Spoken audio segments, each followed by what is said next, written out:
Hey everyone, my name is Chris A, and today I want to ask the question, what do people mean when they say most cops are good? Now notice I'm not asking, are most cops good? And there's a reason for that. First, most cops are good is an opinion. And second, if you hold that opinion, I don't think I'm going to change your mind. But in my 28 years of life, I've heard this cliche countless times, and I've only ever heard one person give a reason why. I have a hunch that most cops are good is just one of those things we pick up as children and never question as we grow up. I have a feeling that there are tons of people who have this rhetorical device in their tool belt, but have never really stopped to think about what it means. And that's the purpose of this essay, to make you examine why people say that most cops are good, and maybe, if you realize you don't believe it, you can stop saying it.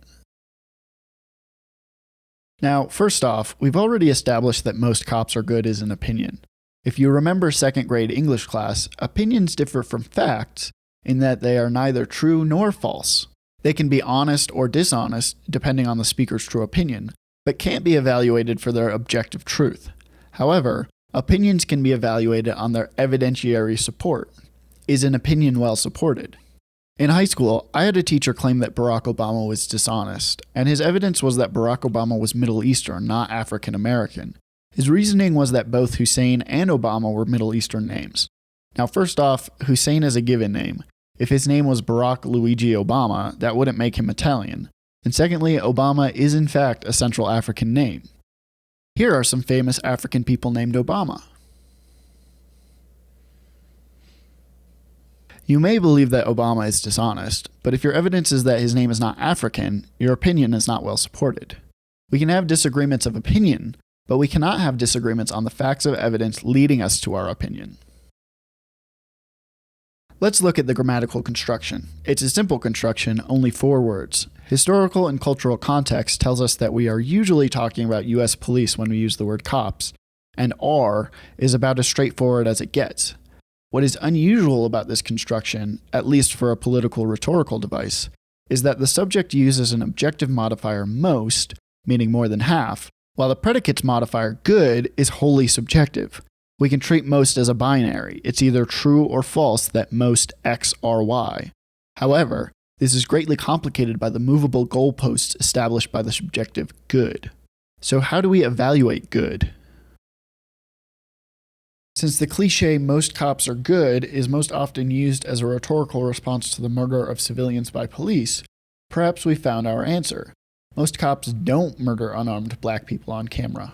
I hope you're not satisfied with that, though. If all it takes to be good is not to be a killer, I hope you'll agree that is setting the bar too low. So then racism. Are most cops racist? Racism can be controversial to quantify, and ultimately we're replacing one subjective modifier, good, with another, not racist.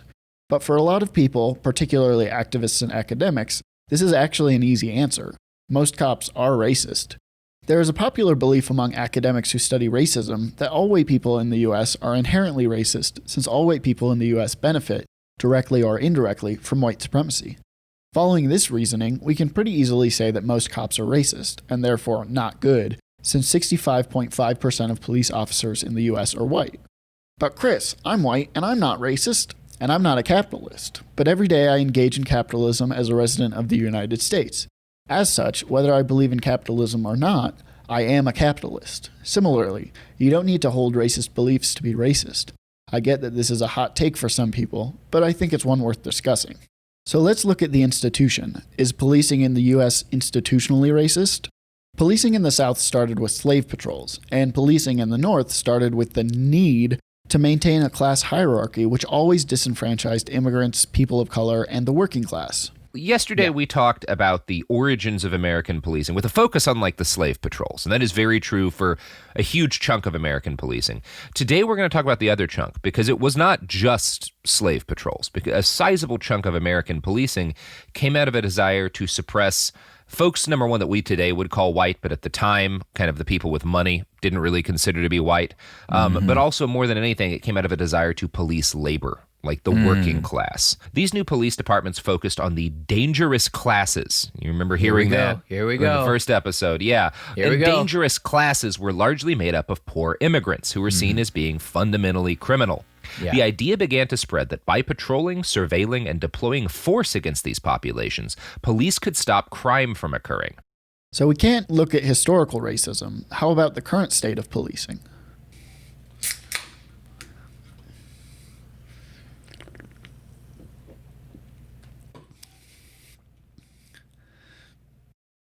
Well, there's not really any question that policing as an institution has always been racist. No, I don't think there's systemic. Well, I do think there's racism in the country. Now, systemic in terms of the law enforcement and the police agencies, I don't think there is systemic law enforcement in those agencies. But does participating in a racist institution make one racist?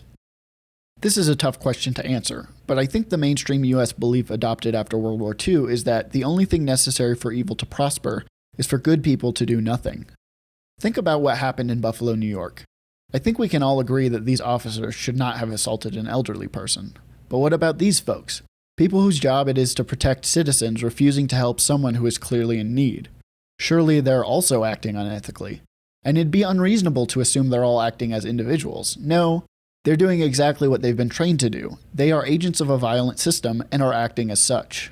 In a similar way, if an institution's history is steeped in racism, if participation in a system means disproportionately harassing, arresting, assaulting, and even murdering black folks and other people of color, you cannot be an effective participant in that institution without also participating in its racism. Do 40% of cops beat their wives? Honestly, I wouldn't be surprised, but if you've heard the statistic before, you need to know a couple things about it. The two studies that are often cited actually concluded that 40% of police families experience domestic violence. A small distinction, but important to make. More importantly, the studies were conducted by the Center for Women in Policing in 1991 and 92. The studies are nearly 20 years old, so it's impossible to say whether the 40% has increased, decreased, or stayed the same. What hasn't changed are the factors which make it easier for police officers to commit and get away with domestic violence. The study determined that families of police officers are especially vulnerable since their abusers have a government-issued firearm, have access to resources to track individuals, likely know the locations of shelters for abused people, and have the connections to hinder or even prevent an investigation of their crimes. Cops still have all these things, so it's not unreasonable to assume that cops are more likely to abuse their families than the general population. Remember, 20 years ago, cops were 4 times as likely to be domestic abusers. Even if that's dropped by 50%, they're still twice as likely. So we know there are bad cops, a few bad apples, as some would like to say. Did you know the expression, a few bad apples, comes from the adage, a few bad apples spoils the bunch? Meaning if you had a bunch of good apples and a few bad ones, all the apples are bad? Meaning if you had a bunch of good cops and a few bad ones, all the cops are bad? So we know there are bad cops. We know that all cops participate in a racist system of policing. We know that cops are more likely to be domestic abusers. What about the bad adjacent cops? Are they part of the mostly good cops? Let's consider how killer cops are treated by their peers. When a teacher is found to have been criminally inappropriate with a student, what happens next? Usually they are removed from their position, shunned by their community, prosecuted, and convicted.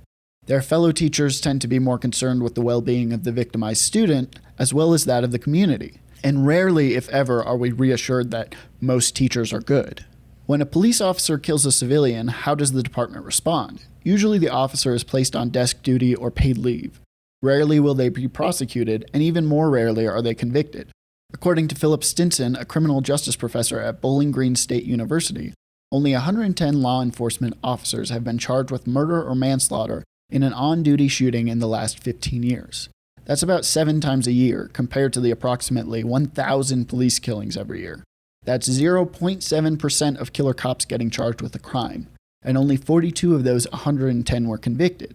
That means that less than 0.3% of killer cops are convicted for manslaughter or murder. And of those 42 convictions, an officer was twice as likely to be convicted of manslaughter compared to murder or homicide. Next, we usually see the department go into damage control, providing all kinds of justification for the killing.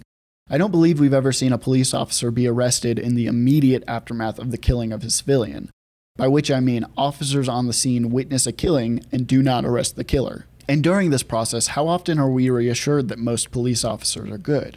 When we talk about good police officers, are we talking about the officers witnessing a murder and failing to arrest the killer?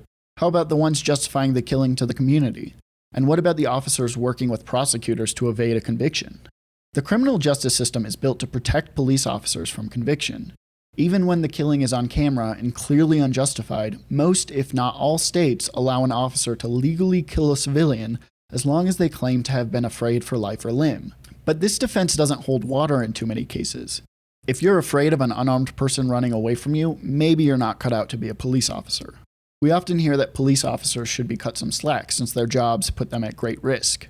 This would be more convincing if we saw more officers killed by civilians rather than the other way around. In 2019, 999 civilians were shot and killed by police, while only 89 officers died in the line of duty, 48 of which were the result of felonious acts, meaning they were killed rather than dying in an accident.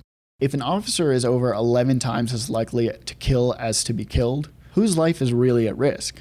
How much danger are you actually in if you're the one who is able to legally kill someone the moment you think you're in danger? We know that civilians are unhappy with the state of the criminal justice system, and yet how often do we hear police officers speak out?